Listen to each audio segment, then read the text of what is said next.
we'll talk about the mission of Christ. Luke chapter 4, verse 16 through 19, just starting off to set it up. And he came to Nazareth, where he had been brought up.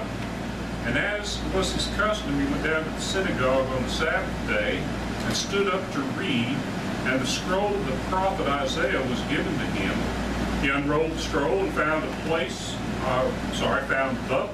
where it was written, "The Spirit of the Lord is upon me, because he has anointed me to proclaim good news to the poor. He has sent me to proclaim liberty to the captives and recovering of sight to the blind, to set at liberty those who are oppressed, to proclaim the year of the Lord's favor." Now, if you've ever sent away in a catalog, or maybe you've sent away something on TV, you've seen something there, but you bought something and you've waited a while for that package to come, and after a while, it finally arrives, and you can't wait to get it open because you've anticipated this thing coming for a long time, and finally you open the package and it's not what you thought it was going to be. And you know how disappointing that is, and sometimes it's so frustrating that you might actually even get angry. Now, you go back and you look at the advertisement or whatever, and there's always something, especially if it's a catalog, or say it's in a magazine or something, and the pictures not really show the actual size. Yeah, something of that nature. So, and then you begin to think, kick myself because I just wasn't paying attention. But we understand what it is that we want to be very careful when we're buying something. Make sure that we understand what we are expecting, because if we set our expectations too high, we can be very disappointed. So that's what happened when Jesus came to his hometown of Nazareth, because there were people expecting the Messiah, and they had heard about some of the things that Jesus had done down in Jerusalem and at Cana in Galilee and some other places. And they were anticipating that maybe he was the Messiah, and they had some expectations about what the Messiah was going to be. So they were anxious to hear what he had to say. And he stood before that home congregation, read and commented on that passage from the book of Isaiah. And the reaction of the brethren was to take him out of the synagogue, take him out of the city, to a cliff, to throw him over the cliff and then stone him to death, because they weren't getting what they expected to get. They didn't like what he was saying. Now, one of the things that he was talking about, of course, was being a light to the Gentiles, but there were some other things in this message that they didn't like when they heard. Verses 28 through 30, when they heard these things, all the synagogue were filled with wrath. I don't know. I figure that I make some people mad every now and then when I preach. What was it Lincoln said? You can make all the people mad some of the time, some people mad all the time, but you can't make all the people mad all the time. Well, you know what I'm talking about. I know. But you're going to make some people mad every now and then with things that you say. But he made everybody, they were all filled with wrath. And they rose up and drove him out of the town, brought him to the brow of the hill in which their town was built, so that they could throw him down the cliff. And the idea was, you throw him down onto the rocks, and then you throw rocks on him, kill him. And passing through their midst, he went away. He escaped it. So, again, what was wrong? Wrong expectations, right? They had a wrong expectation of the mission of the Messiah. What did he come to do? Of course, they were looking for a Messiah who was a military conqueror, a military leader, someone like David, a general leading an army, riding on a white horse, coming in, gathering a big army, driving the Romans out, freeing them from Roman oppression, using the sword. literal sword, to free them, and wearing a crown. That Jesus preached to them from the truth, or preached to them the truth from the Scriptures, and it made them mad. It made them angry, and they could not contain their anger. So today we want to look at what Jesus said to the people of Nazareth, what caused them to act in such a way, and to kind of throw it out there so that we can kind of see what the mission of the Messiah was, so that we don't have wrong expectations either. Because there are a lot of people today that have some wrong expectations of what the Messiah came to do and what they're expecting of him today. All right? So keep that in mind. 4 elements of the mission of the Messiah. Luke chapter 4, verse 18. See, because see is the third part of it. If you go back and you look at that passage, it's the third part. The Lord has called me to preach the good news. Yeah. But number 1, to proclaim good news to the poor.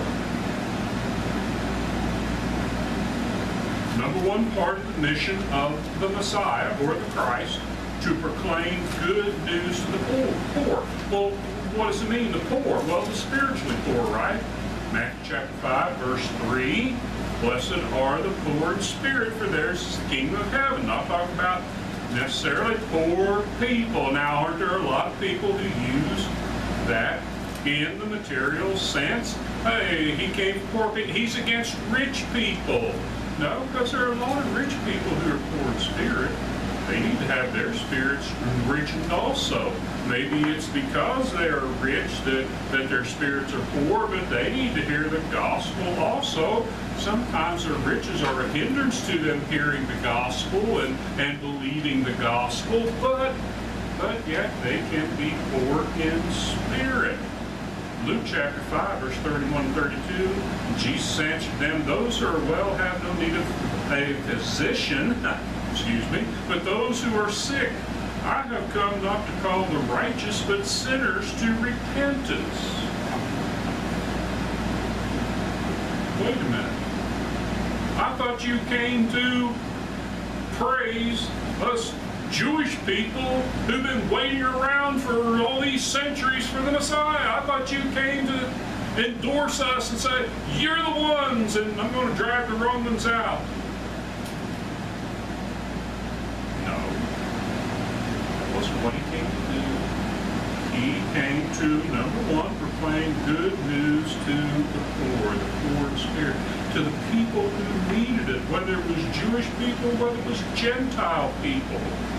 Today, whether it's people in the church, whether it's people outside of the church. That's the main mission of the Messiah. To preach or proclaim the good news, the gospel, to the poor in spirit. The second element, or the second part of this mission, to proclaim liberty to the captives. Liberty to the captives. Now, if you're a captive, you're not at liberty to do what you want to. You're under somebody else's control. So remember, for them, they were under the control of the Romans, right? Now, before that, they'd been under control of the Greeks. Before that, they were under the control of the Babylonians. I'm sorry, the Medo-Persians. Before that, they were under the control of the Babylonians. Before that, many of them were under the control of the Assyrians. They've been under the control of others for a long time. Now, before they became their own nation, they were under the control of the Egyptians. Remember, 400 years they were in Egyptian bondage, and there they were slaves. Well, under the Assyrians, and then the Babylonians, the Medo-Persians, the Greeks, and the Romans, they were basically slaves. They weren't free. They weren't at liberty. They wanted to be free. So, yeah, it applied a little bit to them, but then again, they didn't quite understand everything that he was saying. Now in Romans chapter 6, verse 16, Paul says, do you not know that if you present yourselves to anyone as obedient slaves, you are slaves of the one whom you obey, either of sin, which leads to death, or of obedience, which leads to righteousness. Paul, haven't you got this a little bit mixed up? It's about freedom of the nation. No, Christ's message is about freedom of the individual from sin and from the tyranny of the devil, and really of the world, the fallen world that we live in. That's where the liberty really needs to be proclaimed. So as much as the Jews were captive of the Romans, they were also captive of Satan and the world and sin. Because they were looking at the world in a different way than what God wanted them to look at. A different way than what Jesus wanted them to look at. He wanted them to look at the world as a fallen world. But they wanted to look at the world as if we need to control this. We're the ones who need to be in charge. And the Messiah, he's going to put us in charge. That's what's going to put us at liberty. And it wasn't the case. That wasn't what he came to do, make them politically free. He came to make them spiritually, or put them spiritually at liberty to make the choice who they would serve, who they would be slaves to, whether to sin or to righteousness.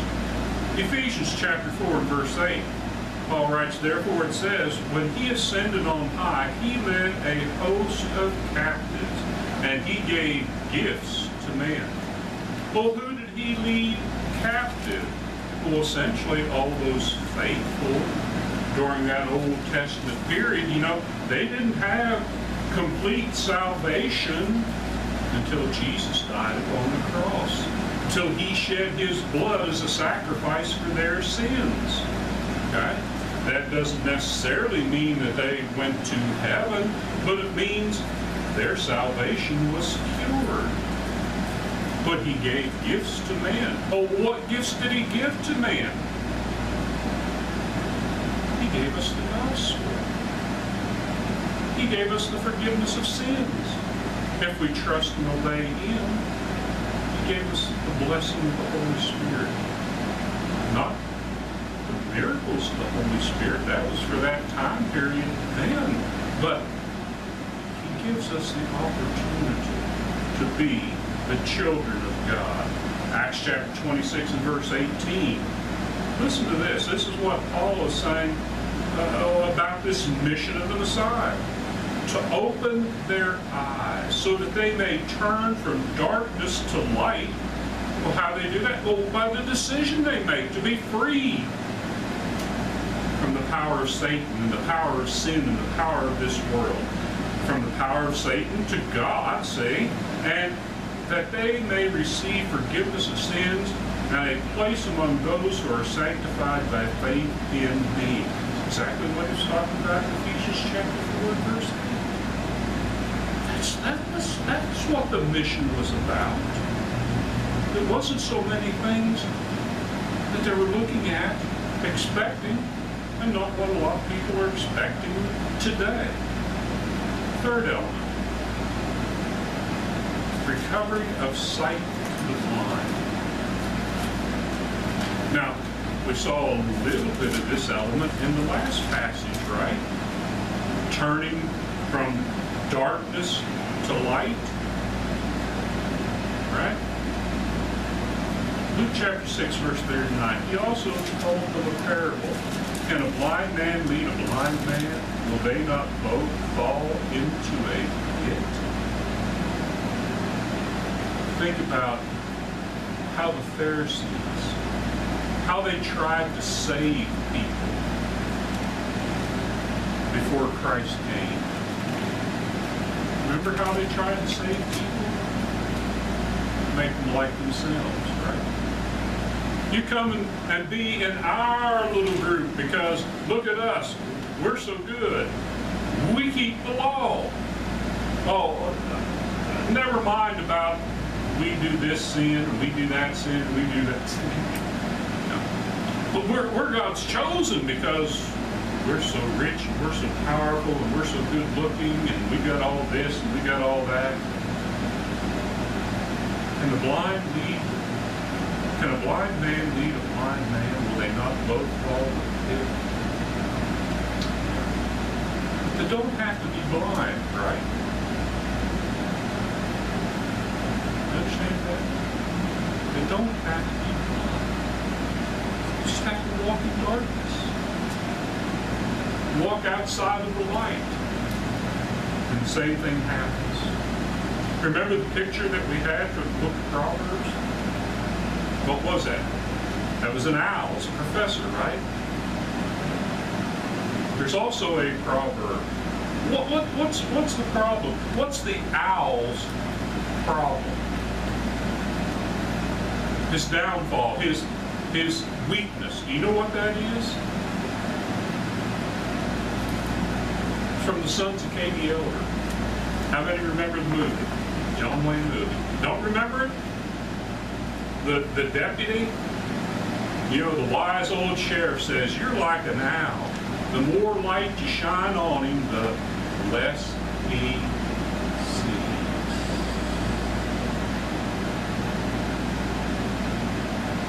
Now that's an owl in real life. The more light you shine on him, the less he sees. And isn't that the way the Pharisees were in the first century? The more light that Jesus shined on them, the more wisdom he brought to them, the more teaching he brought to them, what? The less they saw, because they didn't want to see. They were the blind, and they were trying to lead other blind. And where were they going? To the pit. What happened to the ones who would see, who would comprehend, who would understand, whose lives would be changed by the message of the Messiah, by the mission of the Messiah? Colossians 1:13, He has delivered us from the domain of darkness and transferred us to the kingdom of His beloved Son. Why would we want to walk in darkness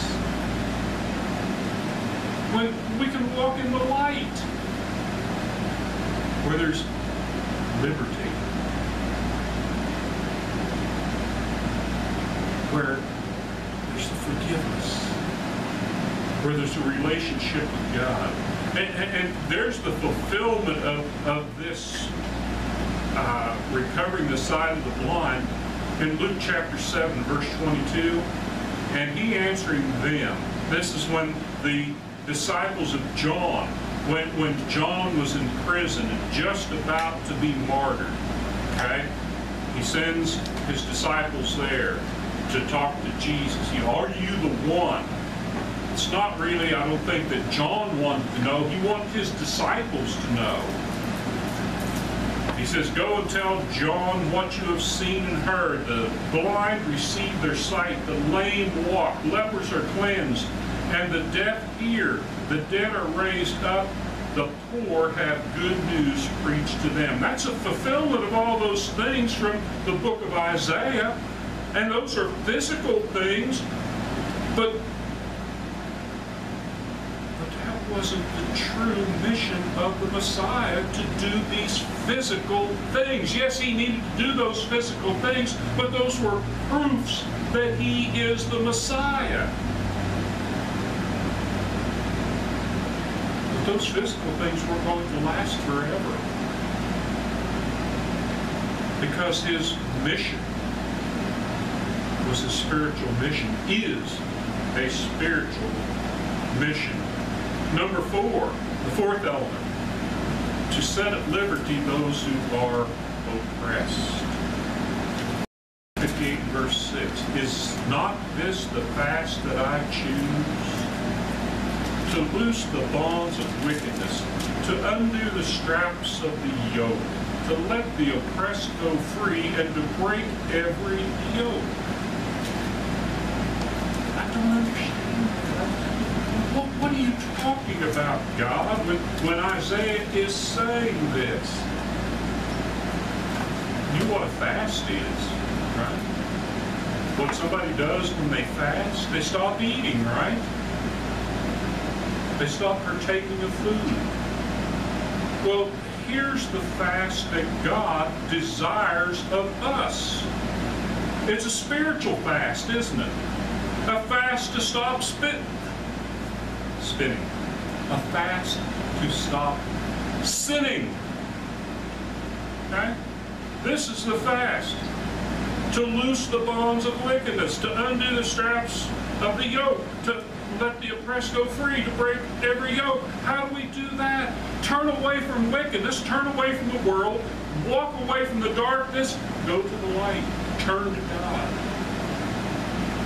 That's the fast that God wants us to be involved in. The Old Testament, feasts and fasts, right?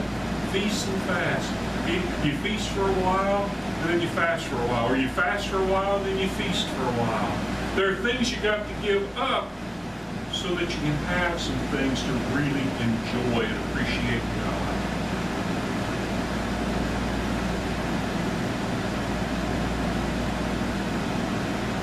Evil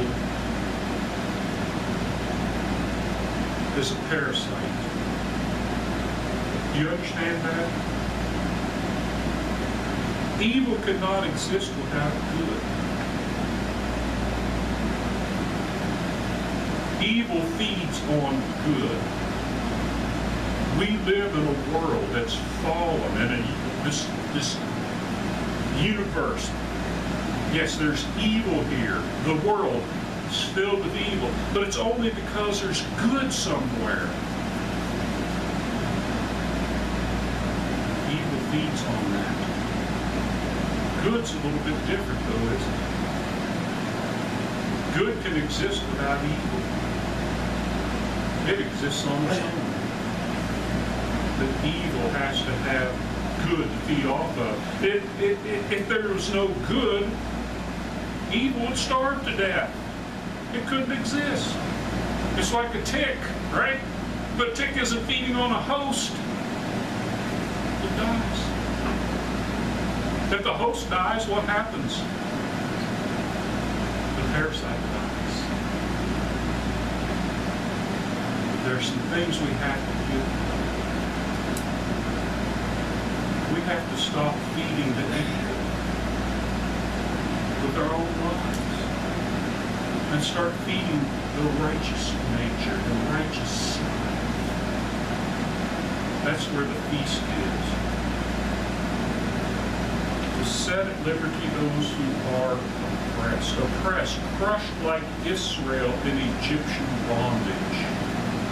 Okay? You think about it. You think about how terrible it was when they were in slavery, what Pharaoh was doing to them and the taskmasters was doing to them, even to the point where they were making them throw their baby boys into the river to feed the crocodiles, whom they considered gods. Sacrifices to their gods, those Hebrew boys. They were bruised by iniquities, sin. Isaiah chapter 53. What's it say about the Messiah there? Remember, that's a messianic prophecy. He was bruised for our iniquities. He was wounded for our transgressions. And with his stripes, we are healed. Through the shedding of his blood, we are set at liberty. Because we've been oppressed by sin. We've been oppressed by the world. We've been oppressed by Satan. But we can be set free. We can be set at liberty. But we've got to make that choice. And we've got to turn to God in his way. And what a beautiful thing. Again, and lots of times it's a sight from turning from the darkness and turning to the light. John chapter 8, verse 31, 32. So Jesus said to the Jews who had believed in him, some believed in him, some didn't. Some believed in him, but you know there were some hard things that came up, and they wanted to turn away. But he said to them, "If you abide in my word, you are truly my disciples, and you will know the truth, and the truth will set you free." Free from what? Free from your sin, free from the world, free from Satan. The truth can do that to you. But brothers and sisters, that's what the mission of the Messiah was about. Those four elements, see? Those four things. To proclaim good news to the poor, to proclaim liberty to the captives, receiving of the sight to the blind, not physical, spiritual, to set at liberty those who were oppressed. Well, there's a culminating effect in all of this. It's right there in that same passage, isn't it? Okay? Luke chapter 4, verse 19, to proclaim the year of the Lord's favor. To proclaim the year of the Lord's favor. But listen, what was the year of the Lord's favor? We talked about this a little bit when we looked at the book of Leviticus. Just that quick Bible survey, right? 1 week, Leviticus. It's the year of Jubilee. Remember what the year of Jubilee was? Listen to this from Leviticus chapter 25, verse 18. You shall count 7 weeks of years. Okay?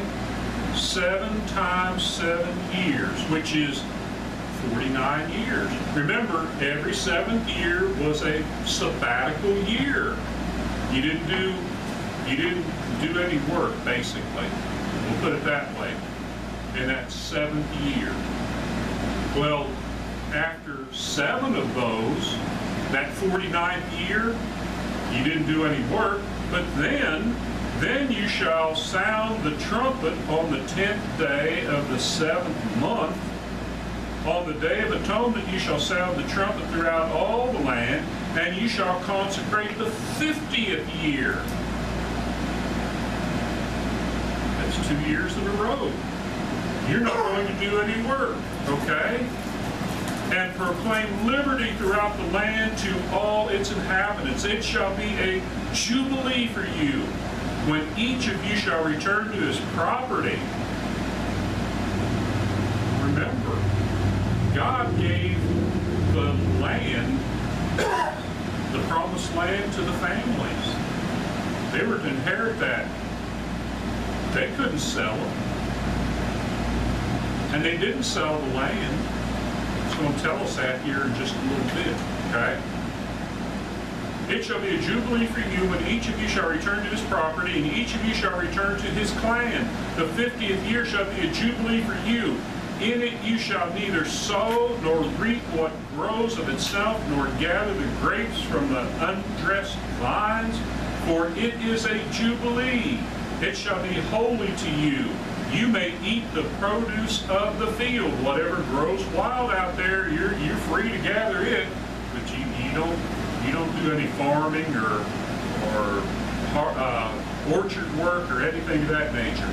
In this year of Jubilee, each of you shall return to his property, and if you make a sale to your neighbor or buy from your neighbor, you shall not wrong one another. You shall pay your neighbor according to the number of years after the Jubilee, and he shall sell to you according to the number of years, catch this, for crops. For crops. Not for the land, for what the crops had grown. Okay? Because they weren't allowed to sell the land. It's what the land would produce. If the years are many, you shall increase the price. If the years are few, you shall reduce the price. For it is the number of the crops that he is selling to you. You shall not wrong one another, but you shall fear your God, for I am the Lord your God. So, you understand that concept? I got this piece of property. I can't really take care of it. I'll sell it to you, Lance, but really I can't sell it to you because the Lord says I can't get rid of the property, but you can purchase, but you're going to have it for, okay, let's say it's in the middle of this somewhere, say 35 years. We'll say 35 years, so there's 42, there's about 14 years left, so you're going to have to pay me for 14 years of crops. Or literally 12, I guess, if there's a couple sabbatical years in there. But on the year of Jubilee, I get the property back.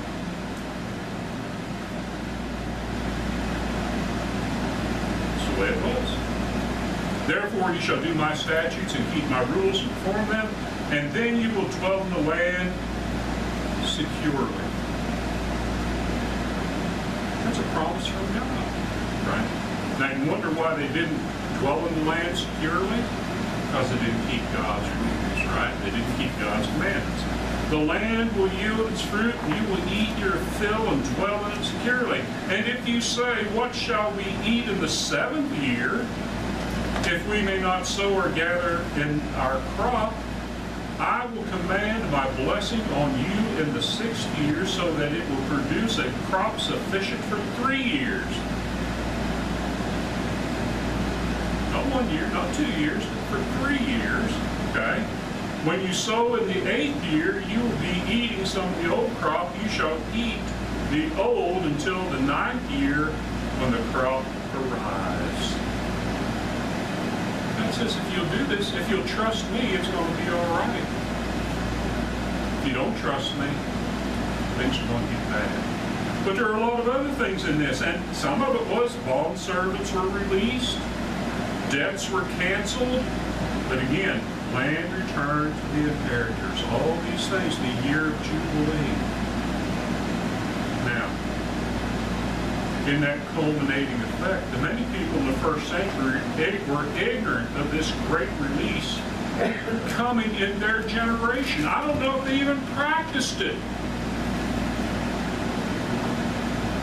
in what we call the first century. I don't know if they still practice that. Things were different, right? What happened after the Babylonian exile, after they came back? Did they do these things like they were supposed to? Luke chapter 19, verse 42, saying, would that you had known on this day the things that make for peace, but now they're hidden from your eyes. You know, at that point it didn't matter about whether they physically kept the year of the Jubilee, because the year of the Jubilee was coming to them. The year of the spiritual Jubilee. Did they catch that? Not the year of a physical Jubilee, the year of a spiritual Jubilee. The Christ came to reveal spiritually everything the year of Jubilee represented physically for Israel. All those things that we talked about. It wasn't that all blind people were going to receive their sight. It's going to be that the light of God's Word is going to show everybody the right way. That spiritually they were going to have the opportunity to be set free from their sins. That they would no longer be captives to Satan, to the world, to sin. Okay, Fred, what does that mean to us? That's what we want to know, isn't it? What does it mean to us? 2 Corinthians chapter 6, verses 1 and 2, working together with him, then, we appeal to you not to receive the grace of God in vain, for he says, in a favorable time I listened to you, and in a day of salvation I have helped you. Behold, what? Now is the favorable time. Behold, now is the day of salvation. Do we understand that the day of or the year of Jubilee, as physically set forth in the Old Testament, but fulfilled in the New Testament, has extended from the day of Pentecost to the present day and will extend until Christ comes back. That we are living in the time of the Jubilee. That's not something in the future. That's not what happens when Christ comes back. That's what's now. Because all those things, the mission of the Messiah, He came and He set it forth. And listen, that's our mission now. That's our mission, to proclaim liberty, to proclaim freedom to those who are oppressed, to those who are enslaved in sin. It's our task to give light to those who are walking in darkness. It's our task to bring salvation to those who are lost. It's up to us first to accept it. It's up to us to ask it. Well, see how some people get mistaken what the mission of the Messiah is? Some people still think it's about miracles. Oh, he's got to, somebody's got to be healing the sick, and somebody's got to be doing this, and somebody's got to be doing that. We know what we need to be doing.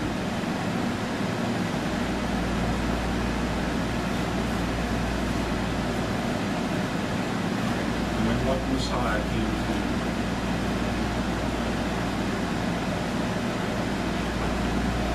Claiming the Lord's favor.